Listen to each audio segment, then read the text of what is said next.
Hello everyone, welcome back. আশা করছি সবাই ভালো আছো, সুস্থ আছো। আজকে এই ব্লগটা অনেক দিন পর যাচ্ছে। ধনতেরাসের দিন আমি ব্লগটা খানিকটা শ্যুট করেছিলাম, সেটাই তোমাদের সঙ্গে শেয়ার করলাম।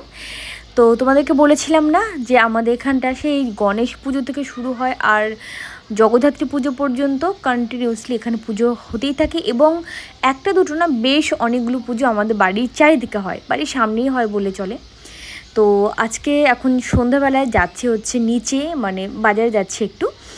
আর যে ধনতেরাস শুরু হয়ে গেছে তো বুঝতেই পারছো, প্রত্যেকটা দশকর্মার দোকান বলো, পিতল কাঁসা পিতলের দোকান, হার্ডওয়্যার দোকান, এত ভিড় বাপরে বাপ। আর নর্মালি বাড়ি মানে বাইপাসে পাশ দিয়েও কিন্তু প্রচুর এক্সট্রা দোকান বসে গেছে। নর্মাল সময় কিন্তু দোকান থাকে না। স্পেশাল ঝাড়ুগুলো দেখো, আর ঝাড়ু তো সবাই সময় কিনেই থাকে না, বিশেষ করে নন বেঙ্গলি যারা আছেন তারা তো কিনবেই, তাদের তো মেন রিচুয়ালস আর কি। তো যাই হোক, আমি ঝাড়ু কিনে এবার কিনিনি। তো এবার কী কী কিনেছি সেটা তোমাদের সঙ্গে আমি তো অলরেডি শেয়ার করেই আমি দিয়েছি, আমি শর্টসের মাধ্যমে, তারপর তোমরা দেখতে পাবে। তো এখানে প্রদীপ নিচ্ছি, 13টা প্রদীপ আজকে জ্বালাবো ধনতেরাসের দিন। হ্যাঁ, আমি হচ্ছে যখন শর্টস আমি দিয়েছিলাম না, তোমাদের সঙ্গে শেয়ার করেছিলাম, আমাকে ফেসবুকে ওখানটা গিয়েও বেশ কয়েকজন কমেন্ট করেছো, এবং এখানটাও কমেন্ট করেছো যে দিদি 14টা প্রদীপ জ্বালাতে হয়। হ্যাঁ, সেটা হচ্ছে কালী পুজোর আগের দিন, মানে ভূত চতুর্দশী যেদিনকে বলা হয় সেদিনকে 14টা প্রদীপ জ্বালাতে হয়। ধনতেরাসের দিন 13টা প্রদীপ জ্বালাতে হয়। দুদিন আগে যেহেতু ধনতেরাস থাকে, সেই কারণে হচ্ছে 13টা প্রদীপ জ্বালাতে হয়। জ্বালিয়ে সেগুলো শেয়ার করলাম না, শর্টসে যেহেতু শেয়ার করে দিয়েছি। এই কড়াইটা কিনেছি কিন্তু, আর পেতলের ঠাকুর ঘরের তো জিনিস কিনেছি। তো এই কড়াইটা কেনার একটাই কারণ হচ্ছে, আমার তো বড় কড়াই আছে, এর থেকে বড় কড়াই আছে, এর থেকে ছোট কড়াই আছে, এবং এর থেকে আরেক সাইজ ছোটও আছে, তোমরা দেখেছিলে। তো সেটা বলেছিলাম বিয়ের পরপর আমি ঠিকঠাক মতো, দেখো সংসার করতে গেলে তো মানুষের এক্সপিরিয়েন্স হয় আস্তে আস্তে, যে কোনো কাজে, শুধুমাত্র সংসার বলে না, যে কোনো কাজে না এক্সপিরিয়েন্স বাড়ে, আর তখন কিন্তু মানুষ অনেক শিখে যায়। তখন না ওই যে হ্যান্ডেলওয়ালা কড়াইগুলো না, ওর পাশ থেকে তেলগুলো লেগে থাকতো, ঠিক মতো তো ক্লিন করতে পারতাম না, বা কী করে ক্লিন করবো বুঝতে পারতাম না। সেই কারণে হচ্ছে বেশ কালো কালো জমে আছে, আর বিচ্ছিরি লাগে ব্যাপারগুলো আমার। আর সেই কারণে হচ্ছে ওটা আমি পুরোপুরি চেঞ্জ করে দিয়েছি, আমি ওটা ইউজই করবো না। আর হচ্ছে ওর জন্য ওর থেকে আর এক সাইজ বড় এই কড়াইটা কিনলাম, যাতে কি হয়, ছোটো ছোটো আমার যে কড়াইগুলো আছে ওগুলো একজন মানুষ, মানে আমরা 4জন মানুষ রান্নাবান্না ঠিক আছে, কিন্তু আর 2জন এলে তখন আবার বড় কড়াই নামাতে হয়, তখন এর থেকে বড়টা আবার নামাতে হয়। তো এই হচ্ছে ব্যাপার, সেই কারণে এই কড়াইটা আবার কেনা। আর আজকে কিনি, আজকে দেখো কী সুন্দর ব্যবহার করতে পারলাম, এটাই আমার খুব ভালো লেগেছে। তো এখানটা সয়াবিনের তরকারি হচ্ছে রাত্রেবেলায়, নিরামিষ। আজকে আমাদের বাড়িতে আসবেন একজন মামা হয় সম্পর্কে আর কি, তো তিনি আসবেন। তো উনি নিরামিষ, আজকে নিরামিষই খেতে চাইছে উনি। আর ধনতেরাসের দিন তো আমি পনির করব, তো পনির উনি একদম পছন্দ করে না, বলে সয়াবিন করতে, ডাল করতে আমাকে বলে দিয়েছে, আলু সেদ্ধ করে দিতে বলেছিল। তো সেটাই সয়াবিনের তরকারি করছি এখানটা। আর ওদিকে মুগ ডাল কিন্তু বসিয়ে দিয়েছি, তোমরা তো দেখতেই পেলে। আর একদিকে হচ্ছে আলু সেদ্ধ দিয়ে দিয়েছি আমি ভাতের ভেতরে, আর হবে পটল ভাজা, আর তার সাথে হবে বেগুন ভাজা। ব্যাস, এটাই ছিল আজকে আমাদের রাত্রে ডিনার মেনু। তো এই যে সয়াবিনের তরকারিটাই যে, আর ডালটা তোমাদের সঙ্গে রান্না করা শেয়ার করতে পারিনি। আর এই যে হলো আলু সেদ্ধ, যেটাকে ঝাল ঝাল করে শুকনো লঙ্কা দিয়ে মাখা হয়েছিল। ব্যাস, এটাই ছিল আজকে আমাদের রাত্রের ডিনার মেনু।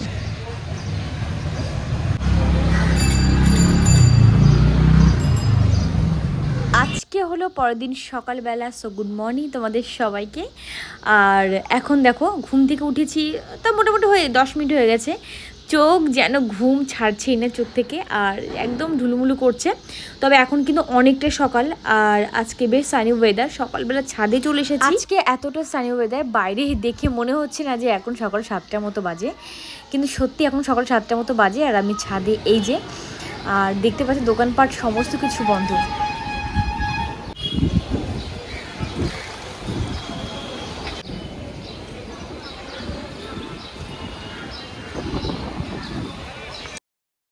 রিসেন্ট না এত জয়েন্ট পেন হচ্ছে আমার, মানে হাতের জয়েন্ট বলো, পায়ের জয়েন্ট বলো, প্রচণ্ড পরিমাণে। ইভেন আমি নিচে যদি বসি না, ফ্লোরে তো আমার নর্মালি বসা হয় না, কোনো কারণে হয়তো বসলাম বা পুজো দিতে বসলাম, উঠে দাঁড়াতে গেলে না ওরে বাবা মা করি, মানে এই বয়স থেকে ডক্টরের কাছে গেলাম। ডক্টর তো মানে কি বলবো বলছি এই বয়স থেকে এরকম জয়েন্ট পেন হচ্ছে, দিন তো আর পরেই রয়েছে, কিন্তু কিছু করার নেই। এখন প্রত্যেকটা মানুষের ভিটামিন ডির অভাব, তো বলে সকালবেলা ছাদে গিয়ে হাঁটতে। আমরা যেহেতু এক্সট্রা আমাদের সামনে মাঠ বা ফাঁকা বড় উঠোন টাইপের কিছু নেই, ছাদে যেতে বলেছে, কিন্তু ছাদে যাওয়ার সময় একদম নেই, কারণ আদিগম স্কুলে যায়, হাজব্যান্ড অফিসে যায়, 9টার আগে আমি দম ছাড়া কোনো টাইমই পাই না, সে কারণে যাওয়ার কোনো চান্স নেই। তবে আজকে ভাবলাম সকালবেলা উঠেছি আর যখন সানি ওয়েদার আছে যাই, আজকে ছাদে যাই। তো ছাদে এসেছি আর আমার গাছগুলো দেখছো তোমরা পুরো শুকিয়ে কাঠ হয়ে গেছে। জলের অভাব থাকলে যা হয়, ঠিক মতো জল দিতে পারছি না, যখন জল আসছে তখন ছাদে যাচ্ছি না, যখন ছাদে আছে তখন জল দিতে পারছি না। এই যে এখন ছাদে এসছে, এখন দেখি জল নেই, দিতে পারলাম না জল, বাস এই হচ্ছে অবস্থা। আর এদিকেও একটা দিদি দেখো অপরাজিত ফুল গাছ লাগিয়েছে, এত সুন্দর হয়েছে না দেখতে, কিন্তু দারুণ লাগছে। চলে এসেছি নিচে, এসে এখন ঘর বাড়ি সমস্ত কিছু ক্লিন করে নিচ্ছি।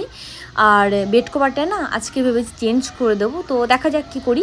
আর হচ্ছে নতুন একটা বেড কভারের পাতার ইচ্ছে আছে, আবার যেহেতু আগামীকাল কালী পুজো, তো ভাবলাম না কালী পুজো দিয়েই আবার পাতবো, তো দেখা যাক যেটা করে সেটাই তোমাদের সঙ্গে শেয়ার করব। আর ওই ঘর ঝাড় দিয়ে এসে এখন ওই ঘরটাও, দুটো ঘরে ঝাড় দেওয়া হয়ে গেছে। আর হ্যাঁ, তবে কি বলতো, বাসি ঘর আমার কিন্তু ঘুম থেকে উঠে যেহেতু আমি বাসি ঘর ঝাড় দিই, সো আমার সকালবেলা একবার ঘর ঝাড় দেওয়া হয়ে গেছে, এখন সেকেন্ড টাইম দিচ্ছি, ভালো করে দিচ্ছি। তো এখন ঘর ঝাড় দিয়ে তারপরে যাব কিচেনে, ব্রেকফাস্ট করব। আর যেহেতু এখন মানে কালী পুজোর মরশুম চলছে, তো এখন ঘর ডেকোরেটিং করা পালা।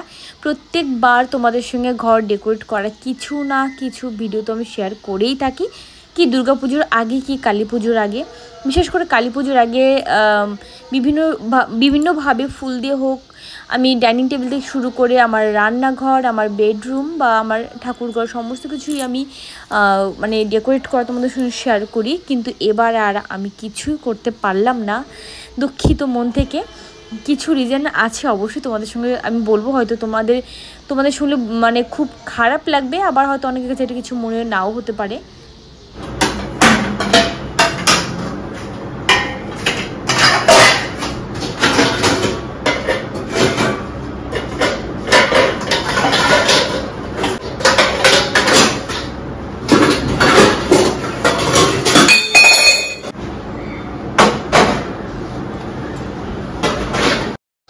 রাত্রেবেলা জল যেটুকু ছিল সেটুকু দিয়েই পুরো বাসন মেজে নিয়েছি, কারণ রাত্রেবেলা রান্নাবান্না করার পরে রান্নাঘরটা এত নোংরা, মানে কি মানে এলোমেলো হয়েছিল। তো ভাবলাম এগুলো এখন যদি ক্লিন না করি শান্তির তো ঘুম হবে না, আর জল থাকলে তো রান্না করতে করতেই তো অর্ধেক আমার বাসন মাজা হয়ে যায়, তোমরা জানো। তো যাই হোক, যেটুকু জল ভরা ছিল সেটুকু জল দিয়ে পুরো রান্নাঘর কিন্তু ভালো করে ক্লিন করে ঘুমিয়েছি। সকালবেলা উঠে দেখি এক ফোঁটা জল নেই, মানে একটা ফোঁটা মানে ফোঁটাও জল নেই। 9টা এরকম হবে তখন কিন্তু জল আসবে, ঠিক আছে, 9টার আগে জল আসবে না, কারণ সকালবেলা সেই 6:30 থেকে জলটা নিচে রিজার্ভ হবে, রিজার্ভ ট্যাঙ্কে, সেখান থেকে উপরে তোলা হবে, তারপরে আমরা কিন্তু পাবো, এই হচ্ছে বিষয়। তো এখন কি করব, রুটি করব আর কি, আর সিম্পল আজকে টিফিন না হবে সন্ধ্যাবেলা, আর কি সন্ধ্যাবেলা না, এক্সট্রিমলি সরি, সকালবেলা। আর তার আগে এখন কিচেন সেলফটা ভালো করে ক্লিন করব। আর হ্যাঁ, তার আগে হচ্ছে একটা জিনিস তোমাদের সঙ্গে শেয়ার করব, কিচেনে এলো আমার নতুন অতিথি কালী পুজোর আগে, সেই হচ্ছে এটা। এই ফ্লাওয়ারটা বানিয়েছি আমি 2 দিন আগেই বানিয়েছি, কিন্তু তোমাদের সঙ্গে শেয়ার করতে পারিনি। আর কী দিয়ে বানিয়েছি তোমরা কি জানতে চাইছো, ডেফিনেটলি কমেন্ট বক্সে কমেন্ট করো। ভীষণই হার্ডি, কিন্তু কাগজের, বাট ভীষণ শক্তপোক্ত একটা জিনিস ফ্লাওয়ারটা। আর কি কি মাঝখানে দিয়েছি কি না দিয়েছি সম্পূর্ণটা তোমরা তো দেখে নিলে, এবং অবশ্যই কমেন্ট করে জানিও, তাহলে তোমাদের সঙ্গে একটা এরকম ফ্লাওয়ার তৈরি করে আমি দেখাবো। তোমরা কিন্তু অনায়াসে ঘরে তৈরি করে ডাইনিং রুম হোক, কিচেন হোক, বেডরুম হোক, যেখানে ইচ্ছে সেখানে তোমরা সাজাতেই পারো। তো কেমন লাগছে এই ফ্লাওয়ারটা অবশ্যই কিন্তু কমেন্ট করে জানিও।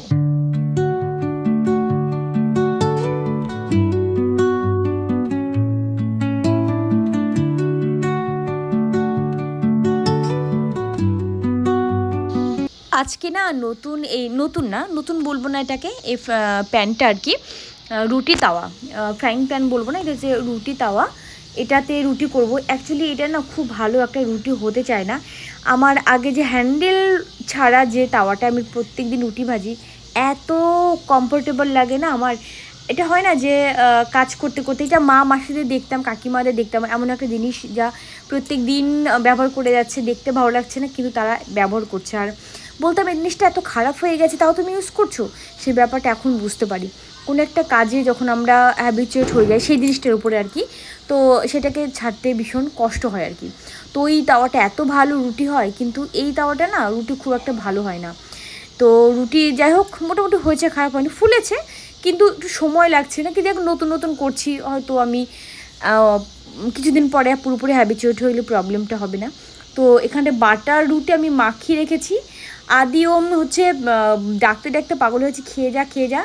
তো হচ্ছে আস্তে আস্তে করে সে বাটার রুটি ঠান্ডা হয়ে গেছে দেখো। আর আমার মতোই হয়েছে, ওরা একটু যদি ঠান্ডা হয়ে রুটি খেতেই পারে না, তো সেই কারণে আবার রুটিগুলোকে একটু সেঁকে দিলাম, বাটার দেওয়া আছে ভেতর দেখলে তোমরা।